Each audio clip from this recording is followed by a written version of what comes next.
Hello friends, बरायबाय Bodo Info official YouTube channel आसा खालामो गासिबो नोंथांमोना मोजाङैनो दङ दा बिग आपडेट सेंट्रल गवर्नमेंट जब सो बेनो जाबाय 41,000 नि बारा वेकेन्सी जेराव मेल फिमेल गासिबो हागोन ओके सो सेंट्रल गवर्नमेंट जब बियो MES एबा मिलिटारी इंजिनियरिंग सार्भिसनिफ्राय फैनाय अफिशियेल नोटिफिकेशन ओंखारबाय आं सिगांनो नोंथांमोननो मोनसे आपडेट होदोंमोन थाबैनो अफिशियेल नोटिस फैसिगोन होननानै दा फाइनाली फैबाय सो गोबाव खालामा जों मा पोस्टार दं जों बेखौ नायखानोसै गासिबो फैखाजोबबाय बेनिफ्राय क्राइटेरिया नोंथांमोना नेक्स्ट भिडिअ मोनगोन सो लोगोफोर जाय नोंथांमोना आंनि बड' जब इनफो YouTube चेनेलाव गोदान स' नोंथांमोनाबो साबस्क्राइब खालामना लानो हागोन आरो WhatsApp ग्रुपआव जइन जायाखैबा स' नोंथांमोना जाबानो जाबाय लिंकआ दङ डिसक्रिप्शनाव आरो जायफ्रा जाखांबाय स' नोंथांमोना जानाङा ओके स' बिदिब्ला जागायनोसै गोबाव खालामा जों थांगोन अफिशियेल वेबसाइटआव ओके एन्ड बेनिफ्राय जोङो डिटेल्सखौ नायनोसै PDF फाइलखौ डाउनलड खालामनानै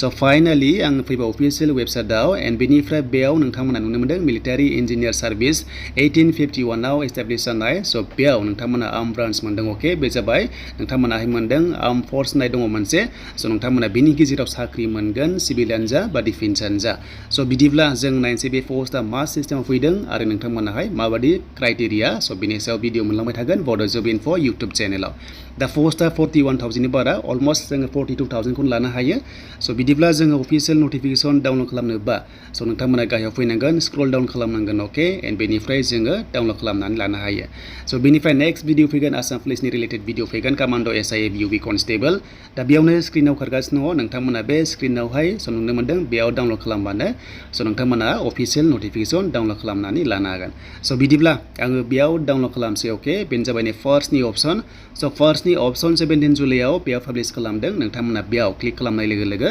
बेबायदि अफिशियेल नोटिफिकेशन डाउनलड खालामनानै लानो हागोन दा नायदो पस्टआ 41,822 डेट मिन्स नोंथांमोना अलमोस्ट 42,000 लानो हायो ओके जेराव मेल फिमेल अल इन्डिया बिनि सिलेक्शन प्रसेस जागोन आरो बिनिफ्राय स्टेट वाइसआव पोस्ट थागोन ST COBC गासिबो थागोन आरो बेनि जाबाय अफिशियेल नोटिफिकेशननि हेडक्वार्टारनिफ्राय फैनाय निउ दिल्लीनिफ्राय फैनाय स' नोंथांमोना बेवहाय नुनो मोनदों स' दानिया जोङो बेवहाय जोङो लानो हायो बैसो ओके बैसोआ मिनिमाम जोंनिया इन्डियायावहाय लायो बैसो देरसिन हिसाबै बैसो गिदिर हिसाबै हमनाय जायो बेनो जाबाय 18 इयार्स स' 18 इयार्स जानाय लोगो लोगो जब नागिरनो राइट्स मोनो स' बेखायनो बे पोस्टआव नोंथांमोना 18 इयार्सनिफ्राय हमना ला आप टु 35 इयार्स एबा 30 इयार्स स' बेबादि मोनहैनो हागौ ओके दा बेनि सायाव क्राइटेरिया नेक्स्टआव फैबावगोन एज लिमिटआ ओके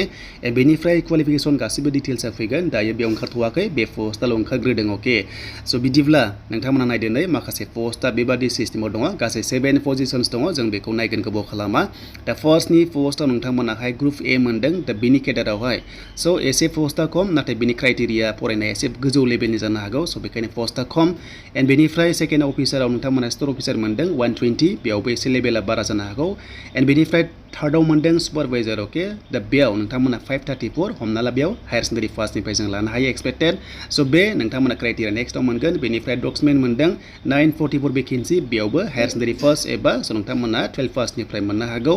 एन्ड बेनिफ्राय स्ट'रकिपाराव पोस्टार दङ नोंथांमोना 1026 मोनदों स' बेयावबो नोंथांमोनाहाय एसे गोजौ लेभेलनि मोननो हागौ एबा HS पास लेभेल बेनिफ्राय MTS मेटआवहाय 10 फार्स्टनिफ्राय नोंथांमोना मोनखागोन बेनो जाबाय मेटआव एन्ड बेनिफ्राय MTS ओके मेल फिमेल स' 10 फार्स्ट जाबोनो हागोन क्लास 8 फार्स्टआ हायाबो जानो हागौ बाट नोंथांमोना हायार सेकेन्डारि फार्स्ट एबा